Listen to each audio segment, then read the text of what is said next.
So asanas that we talk about in yoga, so it's part of yoga. I mean, a very minuscule part of it.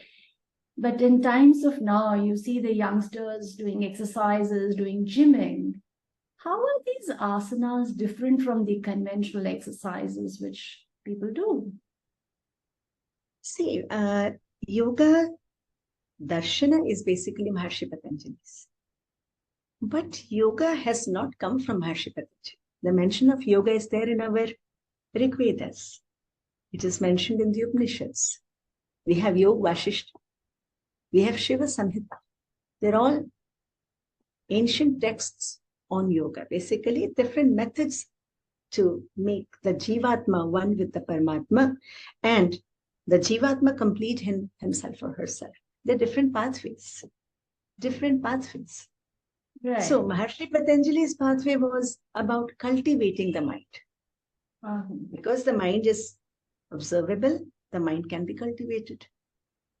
But it is very difficult for people to go straight into cultivating their own minds because they're not able to distinguish themselves between the thoughts, emotions, and that they are an observer to that. For them, their thoughts and emotions is the reality. So it becomes extremely tricky for people to say, to really, who cultivates what? It's my mind, so on and so forth.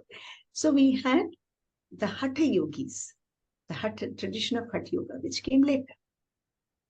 It was after somewhere around the 6th CEE, 6th century CEE, and they believed that it would be easier to start going into the path of self-realization, but deal it through the body, physical body, because I can see this body, it's easy to work. And they laid certain principles, for example, asanas, certain pillars, certain body postures, not only for cultivating the body. Of course, we have asanas for cultivating the body, the fitness, the shape. We have asanas for relaxation. We have asanas for meditation. So different asanas, and it did not restrict the asanas because the body stretches in a particular method. The pranic body, which is beyond the sukshma, which is beyond the sthula body, that is the physical body, is a pranic body where the prana flows in the nadis. And where the nadis conjunct, especially along the spine, those points are called chakras. Now, they were very intelligent. They knew that the mind will feel elevated if the prana is elevated. And if the prana has to be elevated, there needs to be certain body postures, specific body postures to have the right flow of prana. And so the whole premise of asana, whether in Yoga Sutras or Maharshi Patanjali, he's talked about asana, but he's not delineated which asanas to do. He says, Sthiram Sukham Asanam. Asana is that which makes us feel still, which gives us joy. And the purpose of asana is to, again, go into that higher state. In Hatha Yoga, it starts with asana, but the whole purpose of asana is to channel the prana. After the asana follows the Shatkriya, that is the cleansing techniques. Cleanse your intestine, cleanse different cleansing techniques so that the prana flows, and they talk about the bandhas and the mudras.